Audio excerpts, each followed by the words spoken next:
Hello everyone. ये हमारा second topic है और इसमें ये चैप्टर टू का क्लास 12 के चैप्टर टू का सेकंड पार्ट है और इसमें हम कवर करेंगे अफीम युद्ध।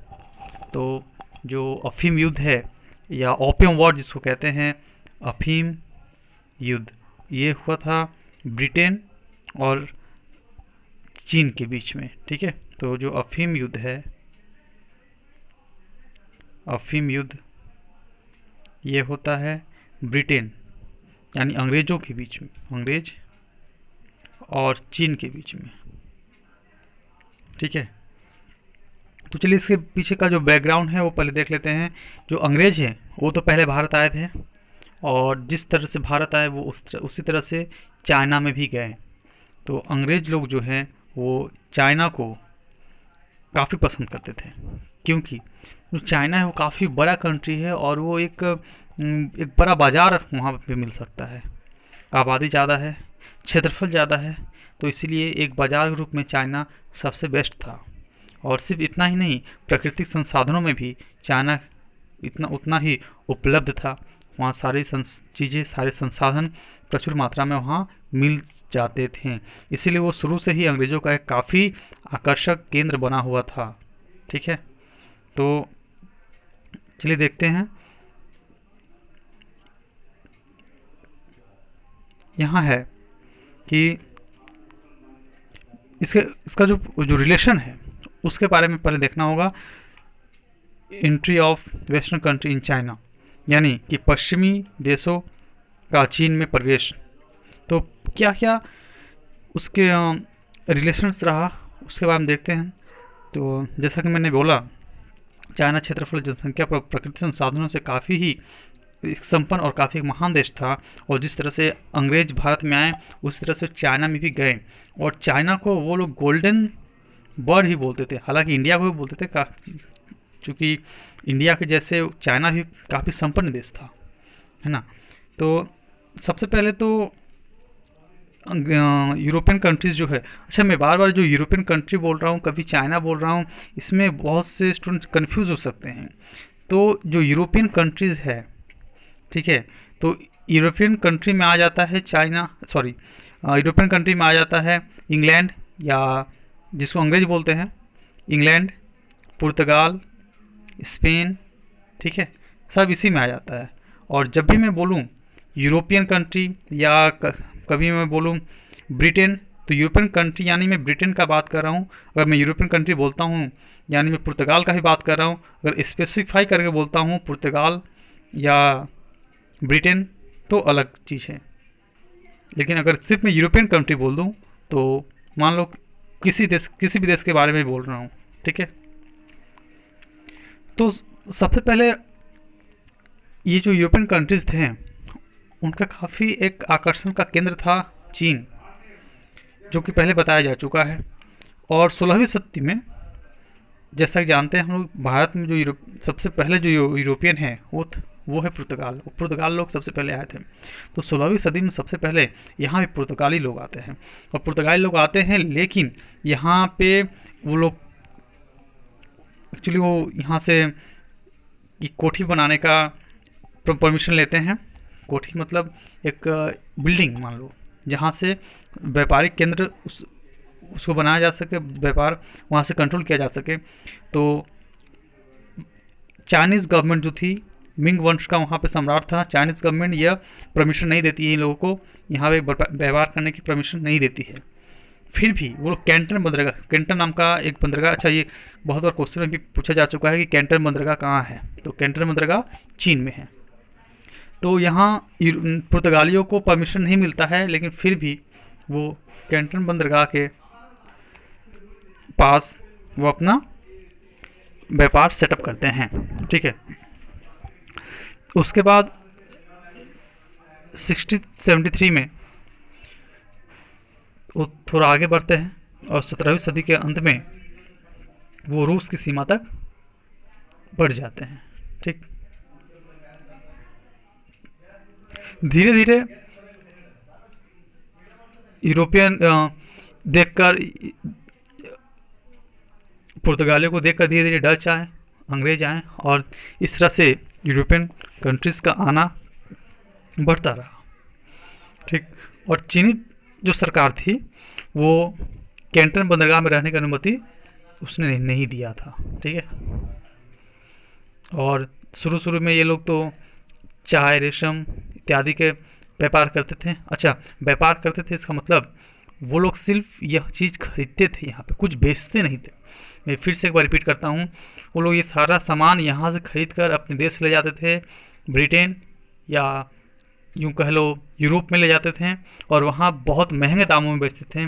बहुत कई गुना वो लोग फ़ायदा इससे लेते थे।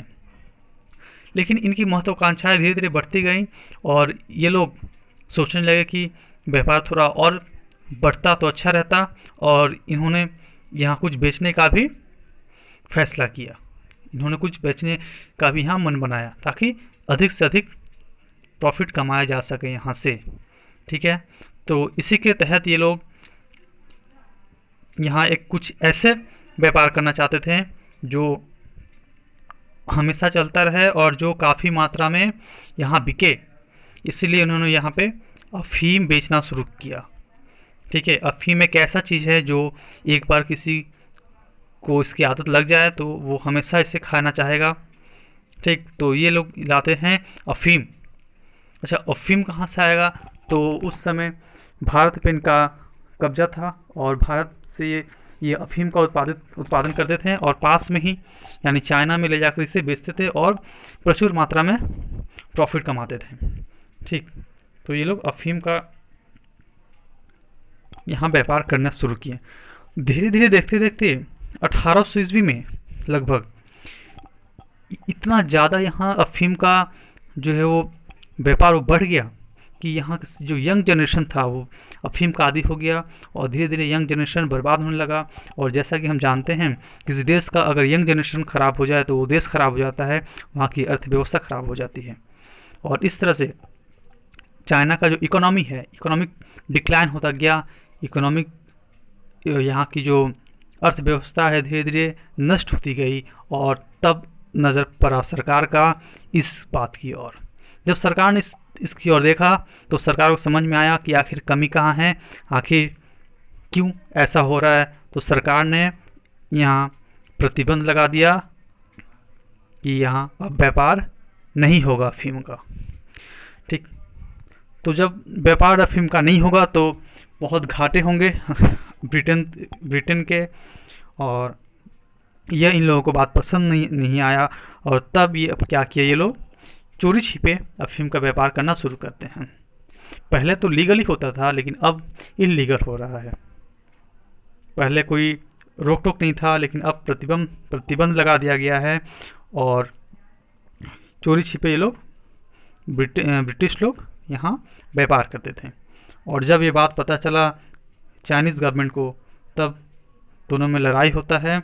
और इसी यहाँ दो लड़ाइयाँ होती हैं, चाइना और ब्रिटेन के बीच में दो लड़ाइयाँ होती हैं और दोनों लड़ाई, पहले लड़ाई को बोलते हैं प्रथम अफ़ीम युद्ध और दूसरे लड़ाई को बोलते हैं दूसरा अफ़ीम युद्ध।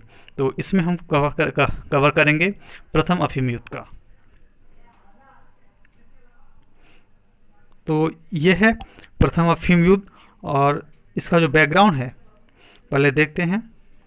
अफ़ीम का व्यापार बंद हो जाने के कारण अंग्रेज व्यापारी चीन से असंतुष्ट थे और इस बात चीन को इसके साथ चीन लड़ाई शुरू कर दिया और उन्हें कार्य में सफलता मिली। यहाँ से देख लेना। ठीक है। तो इसका जो कारण था वो कारण हम देख लेते हैं।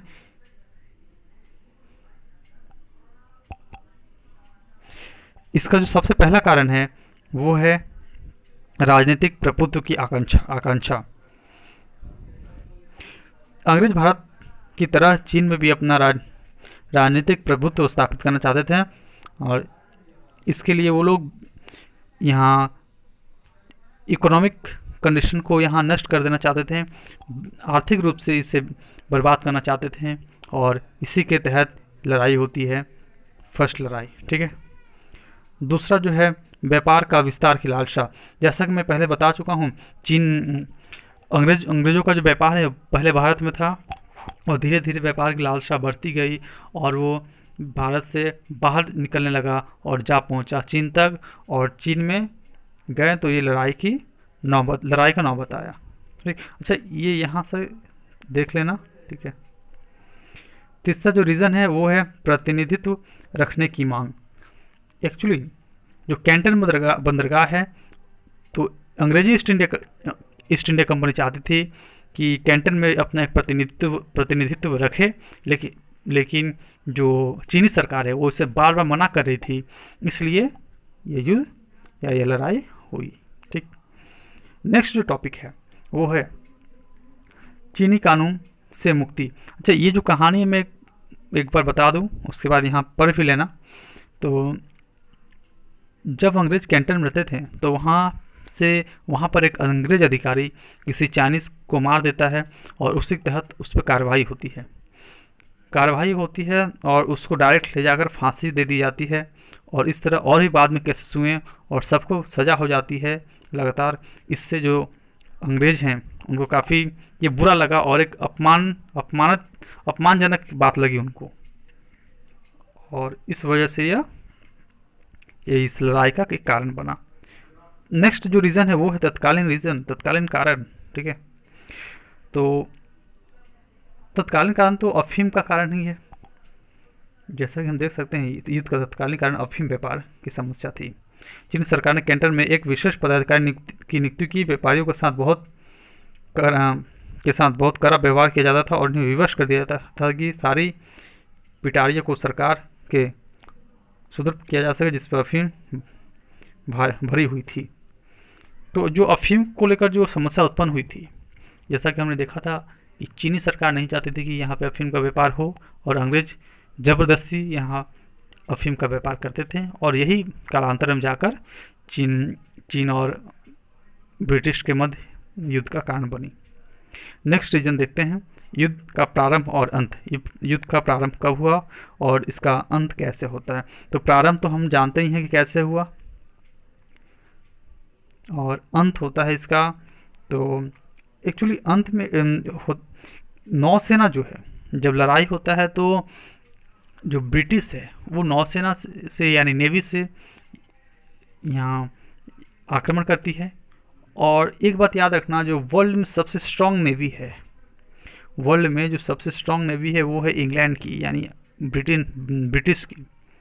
क्यों है? अच्छा यहाँ से क्वेश्चन भी आता है क्यों है वर्ल्ड में सबसे अधिक स्ट्रॉन्ग नेवी ब्रिटिश की है या इंग्लैंड की बोल लो। तो इसलिए है क्योंकि जो इंग्लैंड देश है वो चारों तरफ से समुद्र से घिरा हुआ है। ठीक, समुद्र से घिरा होने के कारण इसकी नेवी स्ट्रॉन्ग है और ये एक अभेद बना रहता है, कि अभेद मतलब यहाँ पे कोई आक्रमण नहीं कर सकता है। तो नेवी स्ट्रॉन्ग होने के कारण ये लड़ाई जो है वो ब्रिटिश लोग जीत जाते हैं, और विवश होकर अंत में चाइना को संधि करनी पड़ती है। ये संधि होती है चाइना के एक शहर में जिसका नाम है नानकिन, और इस संधि का नाम ही भी दिया गया नानकिन की संधि, यानी treaty of Nanking. Very very important है, इसको नोट कर लेना। और बहुत बार पूछा गया चाइना की नानकिन संधि कब, कहाँ और किसके बीच हुई।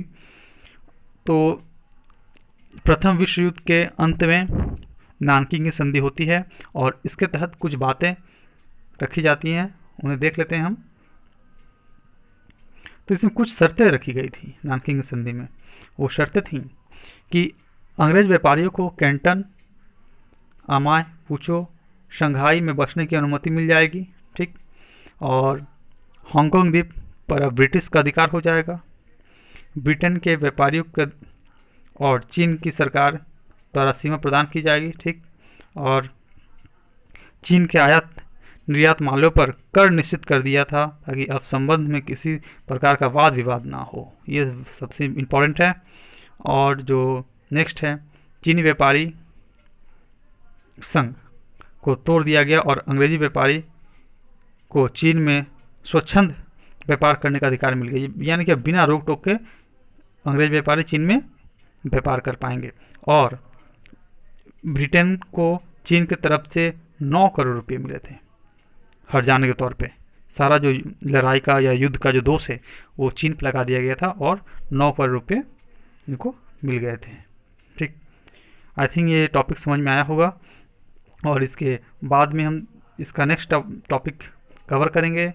और नेक्स्ट अपडेट पाने के लिए हमारे साथ जुड़े रहें। तब तक के लिए थैंक यू।